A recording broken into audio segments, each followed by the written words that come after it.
What's up? What's up? What's up? What's up? What's up? Hello. How Hi, are you? everyone. Much love to you. Today is the day. We got Wano Savin in the building, and of Yay. course, Mr. Jerry Foley. We Um, salute you all with the peace of God. What's up, my sister? How you feeling today? I'm feeling well. Thank you. How about you? I'm feeling excellent. I'm feeling excellent. Yay. Let me just give a little bit of preliminaries for the people, please. The website on the page, please go to primeminister.com, submit your email so we can stay in touch. Also, go to the Galactic Super Channel and subscribe to all the featured channels, including Jennifer Easton and Jerry Foley. I added to the Galactic Super Channel. Features right there at the top. Just boop, boop, boop, boop, boop, and subscribe to all of them. Also, we got the description. We got the link for the hard copy of the Wano Savin book in the description box. Make sure you go in there and do that there. And besides that, it's going down, man. I mean, it sounds like there's arrests going on. There's a lot of things going on. And the military looks like they're actually getting ready. I hope to hear something, because I did hear him talk about the commanders when the transfer of power took place, that the commanders, the military commanders, are pretty much on the ground right now. Oh, okay. That's what he said. And so you see some of the marketing material from the military branches, and it looks like they're preparing for a major event. Oh, okay. You know, so I'm looking forward to it. What time we got? 3:01 right now. 3:01. So before we go any further, shout out to the chat room. Yes. Um, Everyone in the chat room. How are you? you know our saying, respect the chat. Salute to all the patriots in the chat. We love you. Yes. Who we got in the building?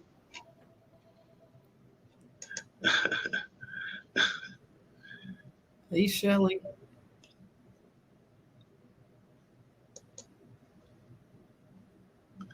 Joe Trim. Let me go over to the top because we got so many people in the chat right now. Yes. Sherry Ann, what's up? Hey. You know, you got them in there talking about meat. This has got to stop. Meat. Never stop. The meeps are going forever. I love it. I want a shirt, man. I might as well just surrender. Just give me a shirt, man. Forget about it. I give up. Hello, Prime, Jennifer, and Jerry. And Hi. Juan. Don't forget about Juan. He'll be here. Yes. One. Ellen. Hi, Ellen. Flower Child. Love that name. Hello, Jaguars powwow. What's the name? Jaguars powwow? Yeah, cool name, right? Maybe tripping. Yeah, these names are great. Yeah. Oh, Moni. Hey. Yeah, Molly Ma, woo. What up, brother? We got a long. I thank God Almighty for all He's doing. Thank you, Jennifer and Juan, Jerry. Hey, just forget about me. Look, I ain't even in there no more, man. It's okay, man. And all that been gathering truth to God Almighty and our Savior, Jesus Christ. All glory, honor, and praise. Thank you, Mary. God bless you. Mary, nice. That's right. Hey, Jen and Prime. What's up, Jen? Hey, Jerry. Yes. Betty. You know it. That's You know what I'm saying? It's like the 7th branch of the military, the chat room. Texas. Andrea Scott, what up? Nice. Linda. Nice. Drinking coffee, Emerald. Yes. You got what you got in there? I've got my hemp coffee, CBD coffee. Drip. Yes. I got to use this cup because in my office they don't got the mugs. I got to get a mug, but I got it in a glass. Oh yeah, well that's fine. This is my fourth cup today. I'm so relaxed. Whoa, that's awesome. Trump is coming. Yes, he is. He certainly will return. If you think Trump abandoned America, you was out your rabbit ass mind. Right. Hey, Brenda. Peace and blessings. Hey there, Sam. Spigot. Let me see. Nice.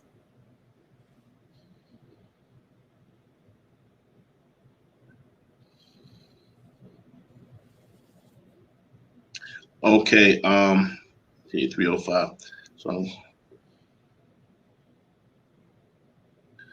okay, gotcha. So Juan is gonna be tuning in soon. I'm assuming we're gonna see his feet. We're gonna see the boots today, guys. I know some people were wanting to see the boots last I time. can't get to see no boots.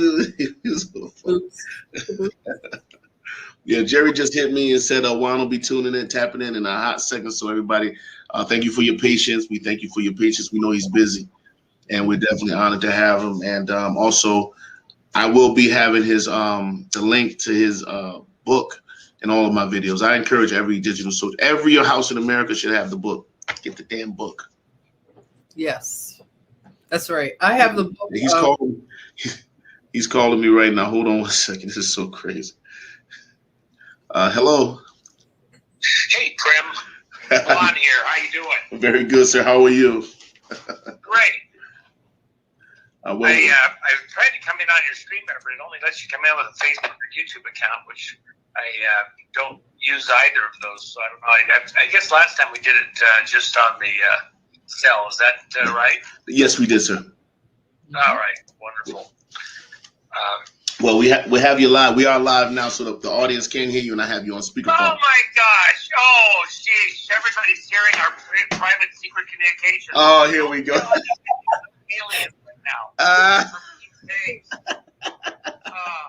I hear that.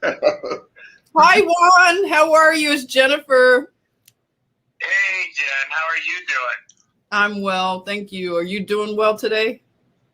Yeah, in fact, I've got 4 Jens I'm juggling today. I've got a general wife whose name is Jen. Beautiful gal. They're coming in for our little private confab this weekend. Okay. And I think they're getting on the plane right now. And then, of course, there's Jennifer Mack. Right. And, one of the local gals here is a Jen also who's been helping coordinate some of the planning. So, you know, 3 days ago, we didn't even intend to do anything. It was just a spur of the moment thing, and it's become quite a interesting little thing. Of course, we can't tell anybody what's going on. Okay, Loud and clear. Private, it's not a secret. Okay. I hear that. Anyway, I'm looking forward to you kids being here, so you'll have fun. Loud and clear. Thank you. And we thank you for the invitation. We appreciate it. Yes. Thank you so much. I'm very honored. Well, it's going to be a great chance for folks like you to network with some of the other folks that are out there doing similar things, and it's very important. Your listeners are going to be well served, especially with some of the information. You know, you're getting the leading edge of things that are going to be going on through the remainder of the year, and that's really, really important because everybody kind of being on the same page and understanding what's a central focus for the remainder of the year that we all really have to be awake on. That's actually a very big deal, and I'm, very thankful you two are going to be there. So coming from the other side of the planet, practically, that's a big deal. Yes, sir. Thank you. Yes. I'm excited. Well, I mean, there's so much going on. The people would like to know, where are we? Where are we right now in this particular moment? Okay, great question. I've had to answer this several times for people. Let me put it to you this way. Once the responsibility, it's think of a layered security around a building or a site. We have these military sites, and so we'll have an outer zone of protection for everybody inside. And then just think of the United States, our country, our government, our people. Ultimately, the whole reason why people come together in some form of civil society, government, is for their personal protection. At the local level, you have police and local government to protect the property rights and the personal civil liberty rights of the citizens that live in a community. And so you'll have a policing authority to back up whatever socially agreed upon local government there might be. You know, we decide we're going to have stoplights and stop signs, so people aren't just racing through, and we have speed limits so that, you know, grandma doesn't get run over in the crosswalk because some kid's an idiot going 100 miles an hour in neighborhoods full of small children and grandma. So we agree on certain rules at a local level, you know, how sewers are going to be built so somebody's sewer doesn't leak and pollute the whole neighborhood or something like that. We have a local government, and we have policing forces and policing agencies to protect our rights at a very local level from threats right there, you know, where we live. Then that's almost like a fence around us, you know, to protect us, you know, keep things working in a kind of a, you know, a mind game that we're doing to kind of present what society look like. The next wall of protection is we've banded together in these states, and because the interests of farmers in Nebraska, raising cattle, raising corn, very rural, not a high population per square mile. Their interests are a lot different than a city like Los Angeles or New York or Chicago, where you have a very dense population. They have different kinds of transportation needs and infrastructure, etc. And so we have varied interests state to state, region to region. Some states have snow issues regularly and need to allocate funds to keep the roads so that they're passable. Other states have, you know, the need for buses and transportation and local transit stuff that you got to come together on, and maybe you need higher taxes because you have way more roads in order for everything to work. So infrastructure costs. So the long and short of it is that you don't want the guys in Nebraska don't want to be getting bled dry to support more sewers and subways and submarine crossings for, you know, California or something. So there's each state kind of has a zone of interest, and then in a broader sense, at a federal level, the states bring their local interests to this table, this federalization, this agreement between states. And why do you do that? Because the policing's already taken care of, for the most part, at the local and intrastate level, intrastate commerce and things like that, agreed on roads and stuff like that to work for everybody's betterment. But now you need some type of agreed upon governance to kind of let all the states work together from an internal standpoint, and we have to be protected. There's bad guys that want to steal from us or might want to encroach on us or literally enslave us that are outside of our country, foreign interests. You know, we would say in this modern era, globalists or pirates. Right. Any group that might see their interests as being superior to us as citizens from the outside. Right. So we have a military and we have intelligence agencies in order to monitor what other countries are doing and anticipate potential threats, persons, corporations, countries, oligarchs, whatever it might be. And that military is out there to protect us in this broad sense. So think of fencing. You know, I talked about it in my book, you know, Fallujah. We layered around Fallujah fences 3 layers deep. In a lot of military bases, you'll have an outer zone of protection and there's no fence at all.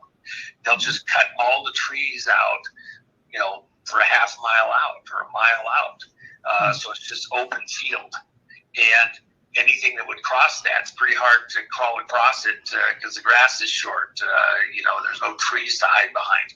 And then you get to a fence, and that fence, you know, it's got concertina wire and things like that. And then they would, that's an outer fence. You might have a guard gate, you know, out in there somewhere. You can't get into the interior fence, but you can't approach without being seen easily. A lot of times in that inner fence area, they'll actually put geese because geese have super good ears and they patrol and they'll run around and clip their wings and leave them in there. And there's anything shows up, man, they're squawking to beat the band. That whole idea of putting geese in there started about 30, 40 years ago instead of yard dogs. And they take care of themselves to keep all the bugs going. Then they'll plow an area. So like at the wall, the Berlin Wall into East Germany, when the Russians didn't want people escaping, they'd have a wide field, might be a football field's width, that was plowed super fine, and they plowed it continuously, just like you're plowing a field. And if you tried to walk across it, you'd leave a trail of footprints, and you couldn't cross it without leaving a trail. Even when you tried to cover it up, it was all very smoothly plowed, so you couldn't get across without being detected. So you'll have layers of protection around you. Now think of our country. We have layers of protection. In a kind of a reverse sense, we start with mutually agreed upon laws locally and even internationally, and those are passed by Congress and they're agreed to amongst the citizenry and the representation. We have courts, federal courts, all the way up to the Supreme Court, and they allow another layer of protection. But in a cyber Pearl Harbor, like happened to America back at this election, where we've been attacked in a digital war by another means, if Congress is made aware, like they were at various times over the last couple of years, and especially in the immediate aftermath of the election, that foreign entities outside the United States conspired to steal the election, to do a cyber Pearl Harbor on America. Once they were aware of that, multiple times, with the final step being the disclosure by the Director of National Intelligence a month late, because people were blocking it for various reasons. A month late, January 19th, 2021, when they presented the report concerning foreign interference in the election based on an executive order from December 10th of 2018. When they presented that report, when the Director of National Intelligence presented that report to Congress and the various policing agencies and the president, of which the military was copied in, it said clearly that foreign interference in the election had occurred, and that foreign interference was substantive enough that there was a reasonable expectation that it had flipped the outcome, and that as a result of that, a foreign puppet Manchurian candidate backed person who was being promoted into having won this election through foreign powers involved in our election, this cyber Pearl Harbor. When they were made aware of that, all the way through with those congressional hearings, with the states submitting lawsuits through the federal courts. And by the way, remember, when the courts heard those cases, they weren't hearing them on the merits of the cases. They were rejecting them based on standing, saying that the people bringing the cases didn't have standing. That it wasn't, they weren't the aggrieved parties directly enough that the courts would hear the case. So for whatever reason, certainly room to argue about that, exactly why these cases weren't heard. For one reason or another, neither Congress nor the courts, these protective layers of fencing around our country to protect the population, to protect the contract between the citizens and the government, which is our Constitution, how it's run, how it's enforced, what it means. When those protective layers were breached, crossed, and and were not sufficient to block this foreign power from gaining control in governance over our country through a Manchurian candidate, through a person of their choosing, not the choosing of the American people. When those layers, those protective zones were breached, and there was proceeding on with an inaugural event on January 20th and the swearing in of Biden, then at that moment, and at no point prior to that moment when Joe Biden was sworn in, the military, while it was under an advisory situation, was aware of things.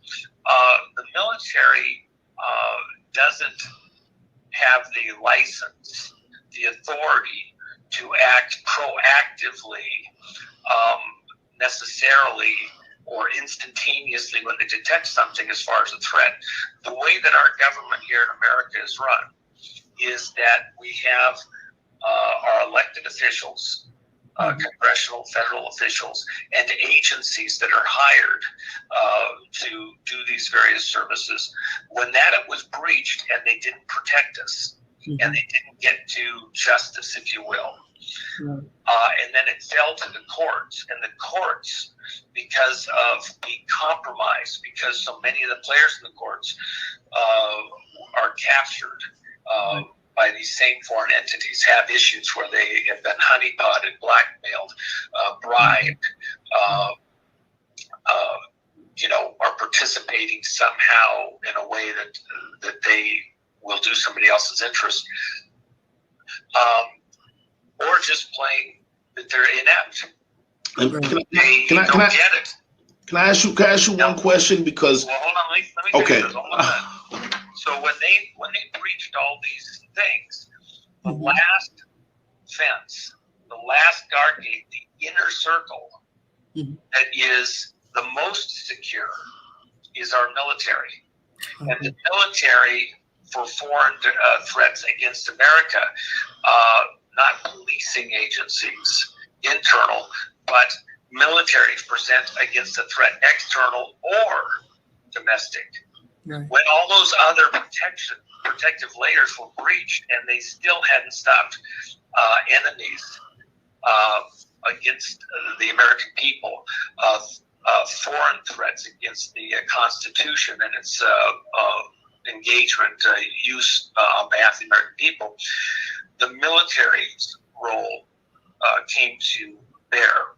And because there wasn't missiles flying at that exact second that Biden was sworn in, there is a process. The military intel operations require that they do their own internal assessment. They take all the data. They took that National Director of Intelligence report that was presented to the federal agencies and the president, and they did their own independent analysis of that data to verify, to vet, to validate every piece of information that was in there independently. Because what if the report was lying to try and force the military to become involved in a coup?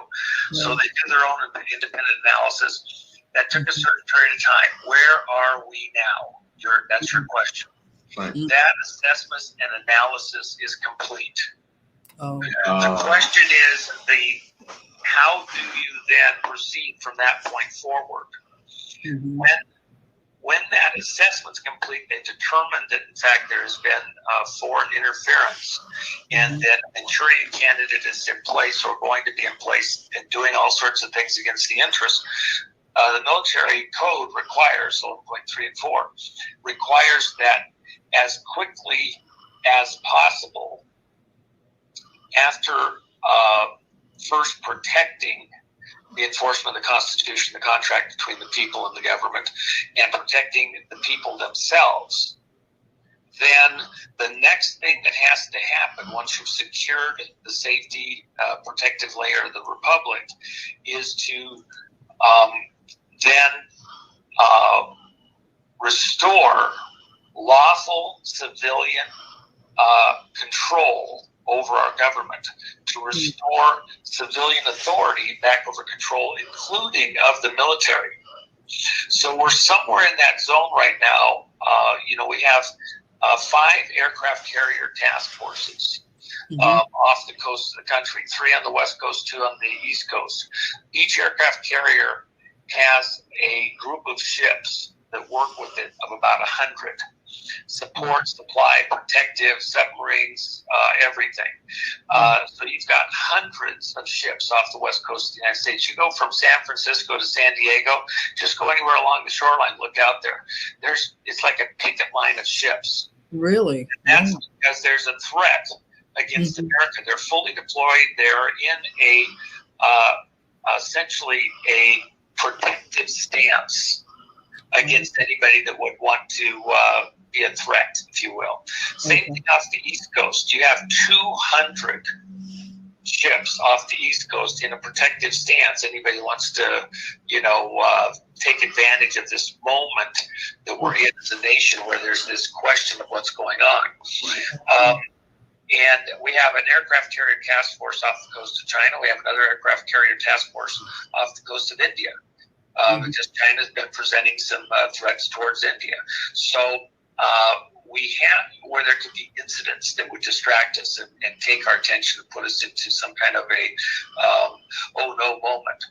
So all of that in mind, once the military personnel are certain that the country is safe in a stable stance, as quickly as possible, lawful civilian government leaders.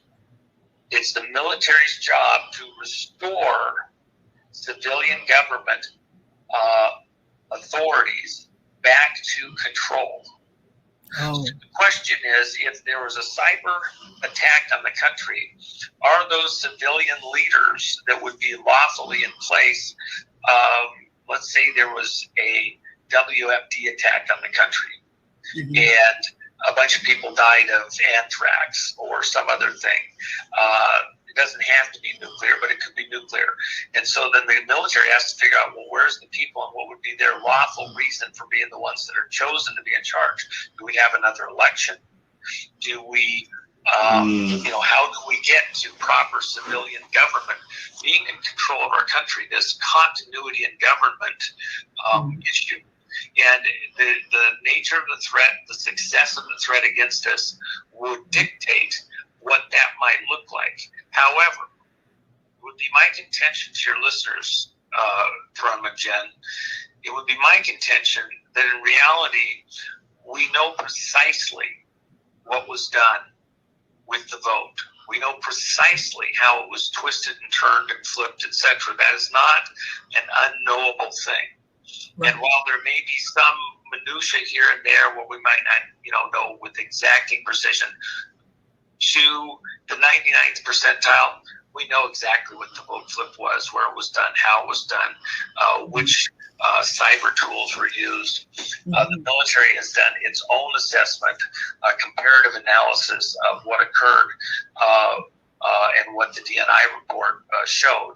And so the reality is the military is very intricately and precisely aware of exactly what those numbers are, to a degree sufficient to say that Donald Trump was reelected on 11/3, and it's very clear, there is no question about it. Now, the president has stepped down. He's not trying to do a coup to retain power in America. He has lawfully stepped down, allowed the courts and Congress to work through. They failed. Now the last layer of protection is the military. It was always going to have to be this way. This was a militarized cyber attack on America and on its government in order to instill persons who are captured and controlled, puppets of these global oligarchs, these foreign entities, these foreign countries. Remember, the dossier where this all started against Trump. That was all concocted and built out from the city of London with Brit MI6 players, Israeli, Italian, NATO players, trying to foist a lie onto the American people and onto the public, to the global audience. So I'm almost done. Let me just finish here. So bear with me for a second. No, take your time. So the end result is that at this point, where we are is somewhere between where the decision has been made that the data is sufficient to show that President Trump was reelected. He has stepped down. The military has a choice. How are we going to institute lawful civilian control over the government and the military? And in this gap, the military hasn't handed over the keys on anything critical. They have been in a pause moment. Things that they had to do that weren't, unleashing missiles or doing some great, national drama, international drama. They, gone along with it a bit while they were doing their own internal assessment. But hey, Cheyenne Mountain still closed up tighter than a drum. Our military forces are still fully deployed off the coast. In fact, General Charles Flynn was put in control of all Army military forces in the Pacific Rim region. So certainly that would not have been something that the Biden crowd would have been very pleased with, but they didn't stop. The military continued with something that they intended to do well after Biden was inaugurated. So at the end of the day, now it's down to how is the military going to stop, capture, unwind this stolen election and reinstitute lawful civilian government of the people as the people intended, wished, and voted for when 80% of the people that voted for Donald J. Trump to be president again. How does the military go about recapturing the operation? How much have they actually even given up control when that happened on the 20th? Well, in a certain level, yes, the Biden crowd is, operating as though, he has authority to do all these things. But you look at a lot of the little things that are happening. He's not flying around in Air Force One. He's flying around in Air Force Two, and it doesn't even work right. They can't get the engine started without blowing out a, hazy cloud of spent fuel. The beast shows up to drop him off to get on the airplane, and it's got the kids' handprints from the playground next to the car lot where they had blood all over the tires. It's done. Look at Biden, and he shows up and he does a speech, and you go, hey, those earlobes look a lot different. What do you have a ear? When they were cutting his hair, they actually nipped his ears. Right. If it doesn't look right, if it doesn't feel right, when you're working in certain realms, the intelligence world, if it doesn't feel right, it probably ain't right. Right. Senses if you want to live. Okay? Trust your senses. Something's wrong, and there's a reason for it, because what you're being told is happening and happened isn't happening that way. Things are going a little bit different. The timing is everything. This is a militarized operation to protect the American people, and if you don't know exactly what's up, thank God you're not giving away the ship and the plans to just anybody. But I can tell you with authority that we are on a path that is to protect the American people and get us back on an even keel and stop the monsters. This isn't over by a long stretch. Wow. Great. Okay. What's up, Jen? Did you have anything? Did that answer the question? You definitely did, because pretty much you addressed the fact that the team, the Trump team or the Q team, has decided to take the legal route even though you can just go in there with M16s and drag them out of their offices, but you're not going to do that. You're actually going to go through the legal process to seek out justice until you have no choice but to invoke the military. Mm-hmm. Well, and one thing I would also say, we don't have to necessarily go have a civil war. As far as we're concerned, mm-hmm. hey, we just restore proper civilian government and then work through these issues. They've actually got a prison of their own making sitting there. Mm-hmm. This is a big country. What mm-hmm. they've done is they have isolated themselves to certain locations and built their own walls of protection around themselves, but they've self-isolated. Okay.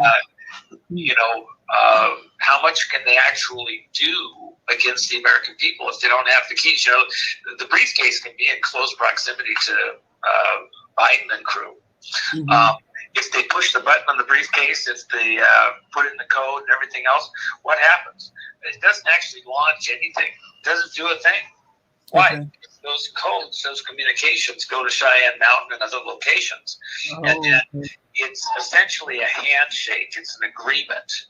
Okay. And then the generals in those locations then actually proceed with what they've recommended. If there's an attack on America, the president doesn't hear about it first. Those militarized locations detect it, make it known to the civilian authority, the president, that an instant, immediate reaction is required. If it's something that's broader and longer term in some region, Congress gets advised, the congressional leaders that sit on the appropriate intelligence or military oversight committees, Department of Defense oversight committees, etc. They're advised, the National Security Council members, etc. are advised. Depending on the nature of the threat, it may require an instantaneous response. Subs, we've detected missiles launched from subs, and we have a handful of minutes. They're intercontinental ballistic missiles, and they're being launched from another land base half a world away, and we've got a half an hour. There's different types of attacks that would have different speed of response required and nature response. The most instantaneous being the briefcase right there in proximity to the president, but that's really the worst of the worst. If the military is not actually handing over the keys to the beast and the helicopter and the jet and the launch codes and everything else, maybe what you're seeing isn't quite what reality is. The lights go out at the White House at 11 o'clock on a timer every night. Yeah. You can read between the lines. Yes. And the news media can say anything they want. They're on the other team. They've picked a side, and they're run by globalists with a certain agenda. Anywhere that Biden's gone, have you seen a crowd like happened on President's Day with President Trump coming back from golfing yesterday, and as showed that clip of video? Is that beautiful or what? It is. I didn't see it. Absolutely. Absolutely inspiring. Yes. And you know what, Juan, I have a video I did a tribute to President Trump. And I did this early on because to me, just morally, I felt this obligation to tell the truth about, this narrative that he's supposed to be hated by Black people. He's a racist. So I put together from my heart, I was very inspired to do this tribute to him.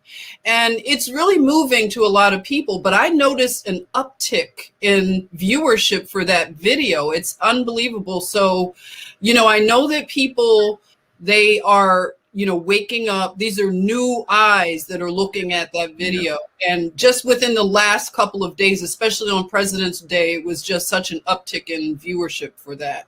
Yeah. Let me mention one thing. Mm-hmm.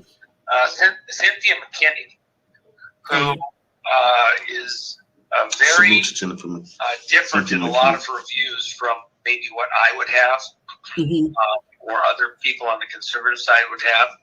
Right. She's coming, and she'll be here this weekend with us. And I want you folks to hook up with her.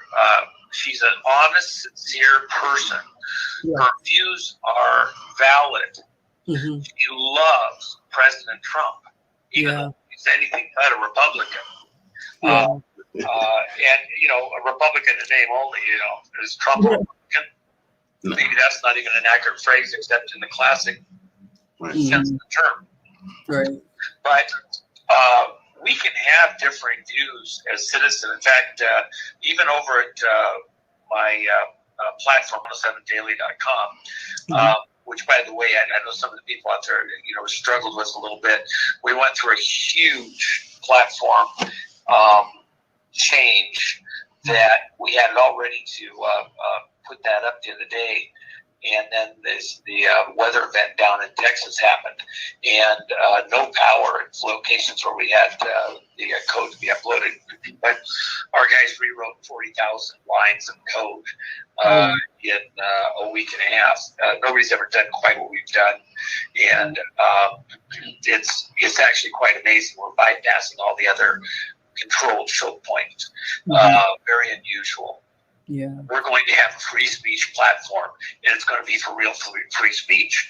And so people like Cynthia are going to be as welcome to say what she needs to say as people that, it would have different viewpoints, maybe from you or I or other people.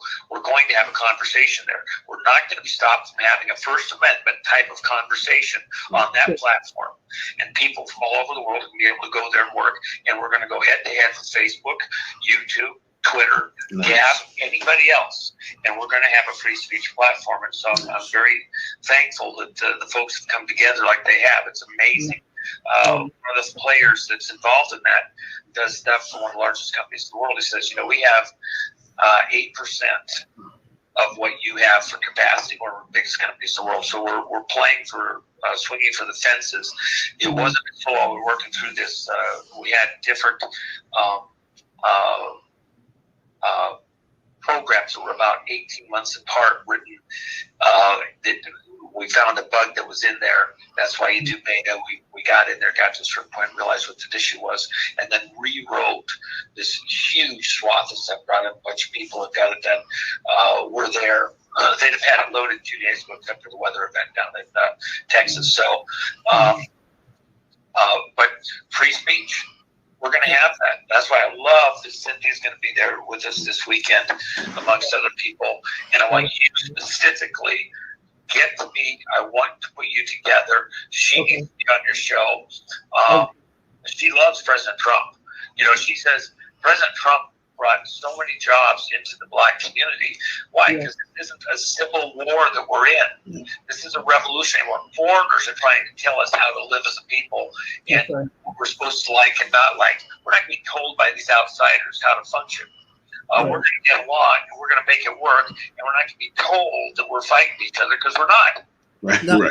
Not. I mean, we truly are not. When the government leaves us alone and we turn the media off, Prime and I, we have this chat room family, and we call it our soul family. And we feel like we know each other. We've grown so close over these months, and it's very powerful, the love frequency that we're on. But Juan, I want to ask you a quick question regarding Myanmar.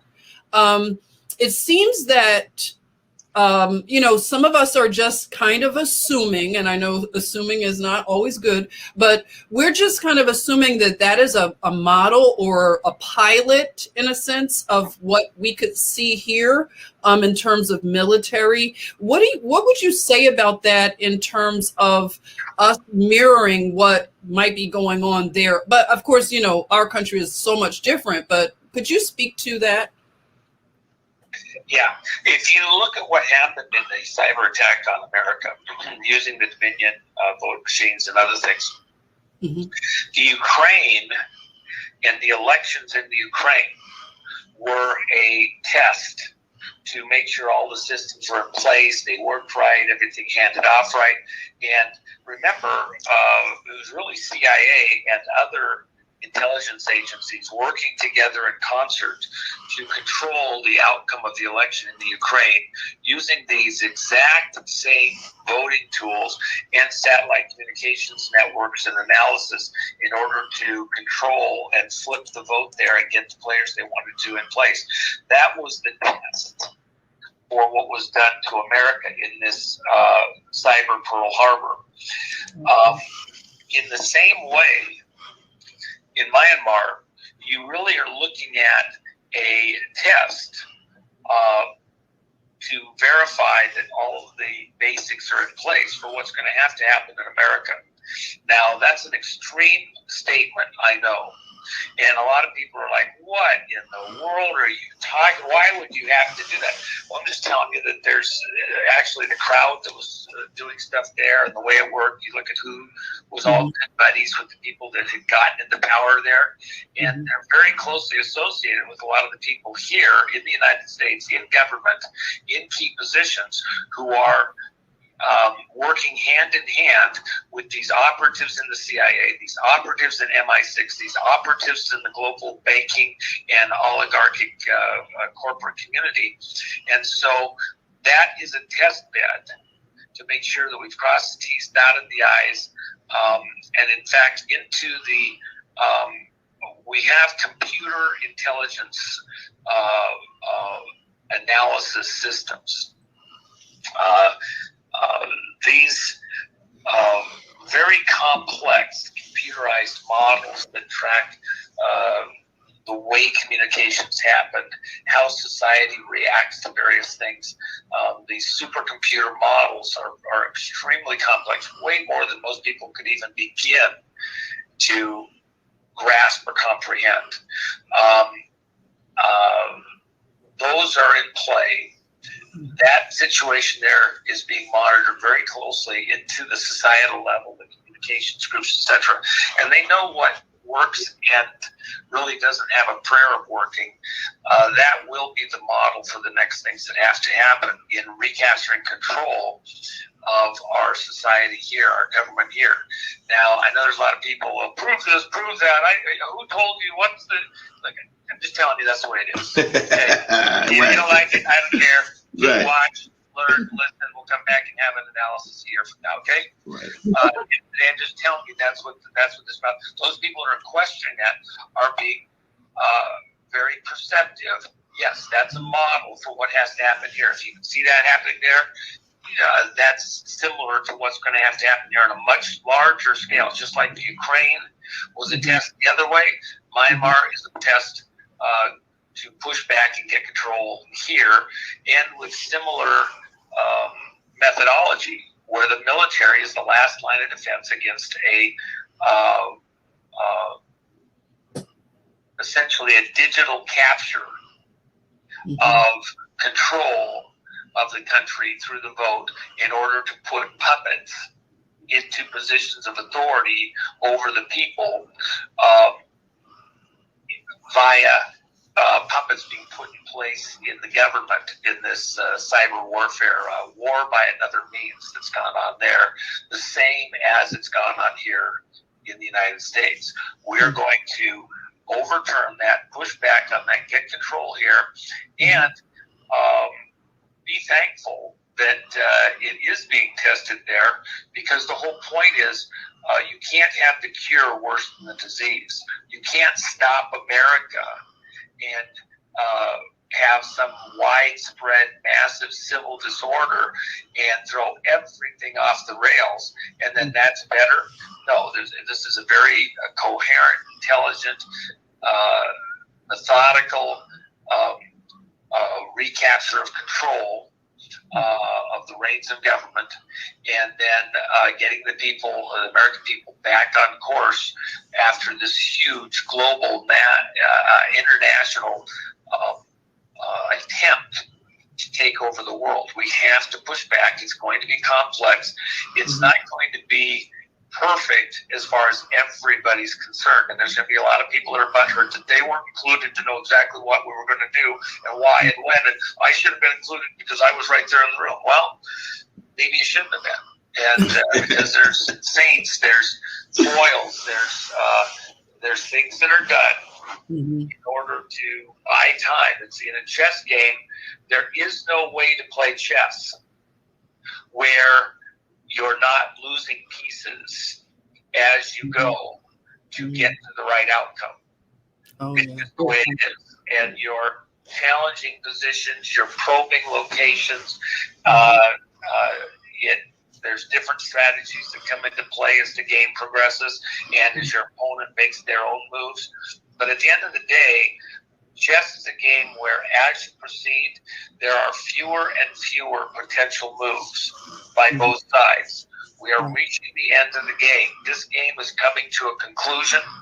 It is closer and closer by the moment to checkmate. Don't be unhappy that in the course of regaining control, there's the illusion, the allowance of two presidents being present for a period of time, and then the decision, the choice that, well, actually, only one president is actually truly lawful. And then the people make a choice, a decision, especially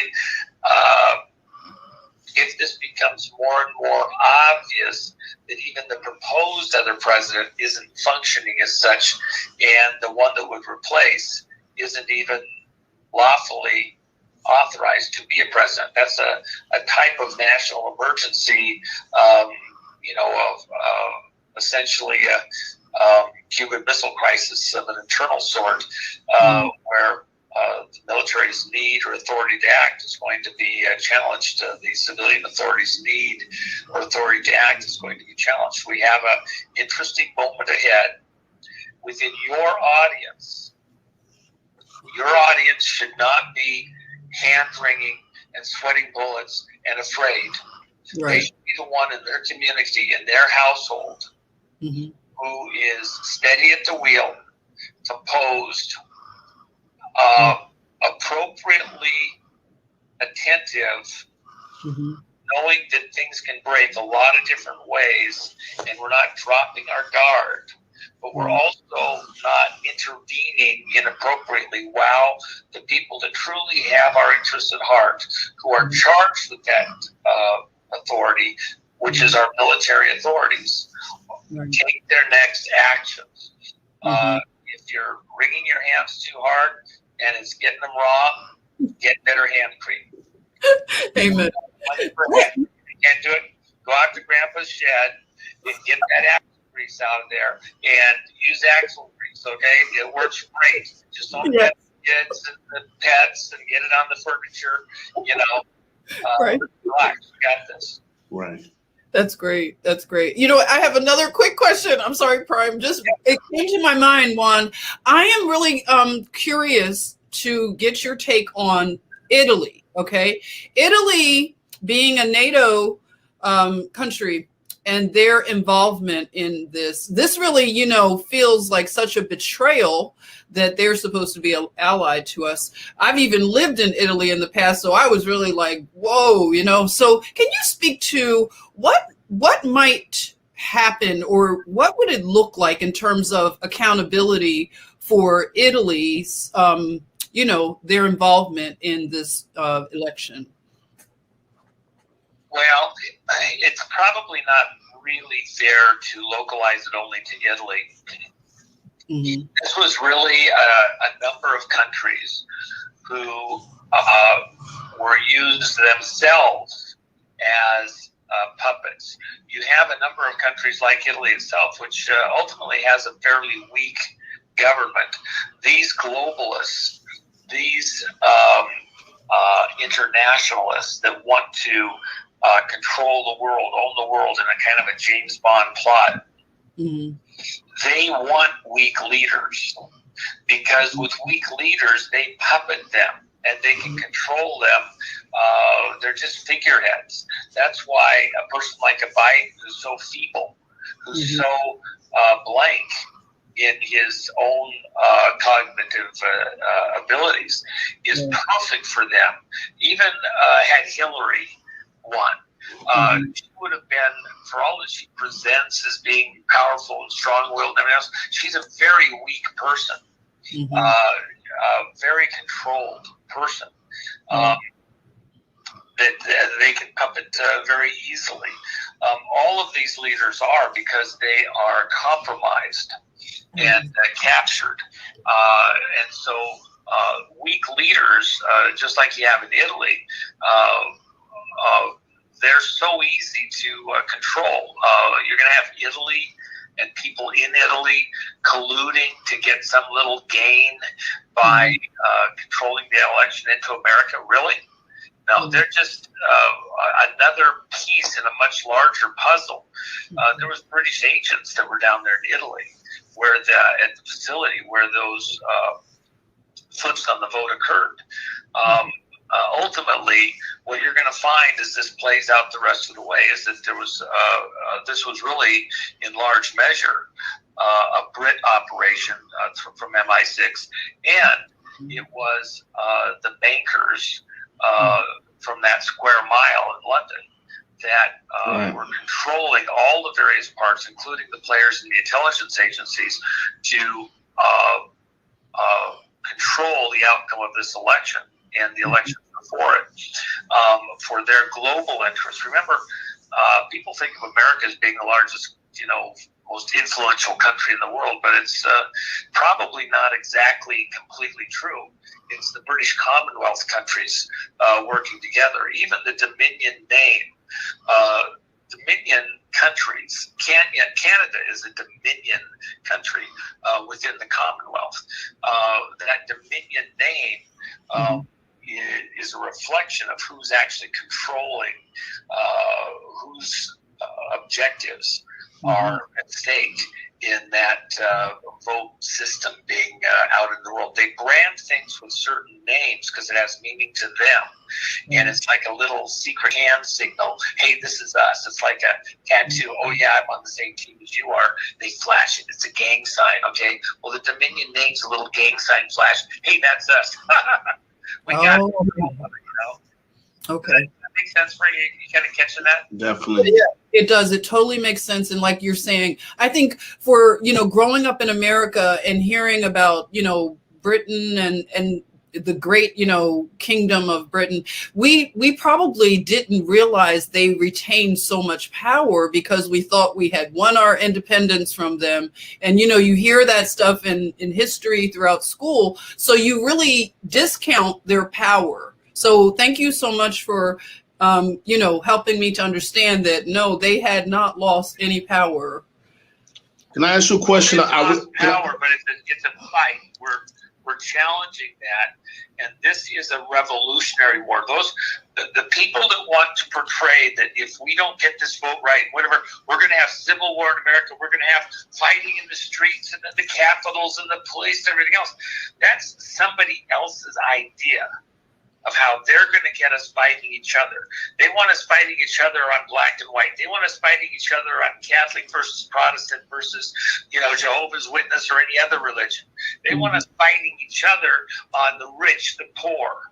They want us fighting each other against young and old, because young people are having to pay all these exorbitant taxes to support the old people with their medical stuff, and they're against each other. And there's tax frauds against the rich and the poor. Every way you can divide the nation. The Brit model throughout the world for several hundred years is to divide the people in a country against each other, to fractionalize them, to split an area like Syria into 3 provinces, and then constantly put them at war with each other, keeping them in discord, and then they come in and provide resolution, and they keep the peace, etc. Okay?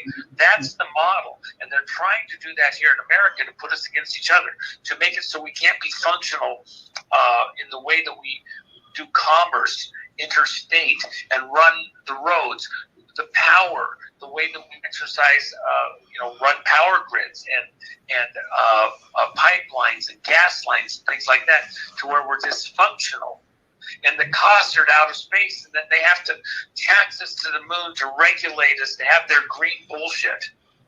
And now this COVID thing. So all of that is done to keep us dysfunctional, so we're not a threat, so that they can come manage us for the global good. And then we all have to be brought together in a global alliance with one global leader to represent us out into the whatever worlds. Okay? That's bullshit. Yes. That's their plan to steal our sovereignty. We're not falling for it. No, we are not. We're Americans. We're going to work together. We're not going to be divided. We're closing ranks, shoulder to shoulder. We're taking back our country. And then we're going out to the rest of the world to be our brother's brother, not our brother's keeper, like these assholes want to be. Oh, we're taking care of you. We're managing you. You're on our farm. You'll go by our agreed upon rules. And these unelected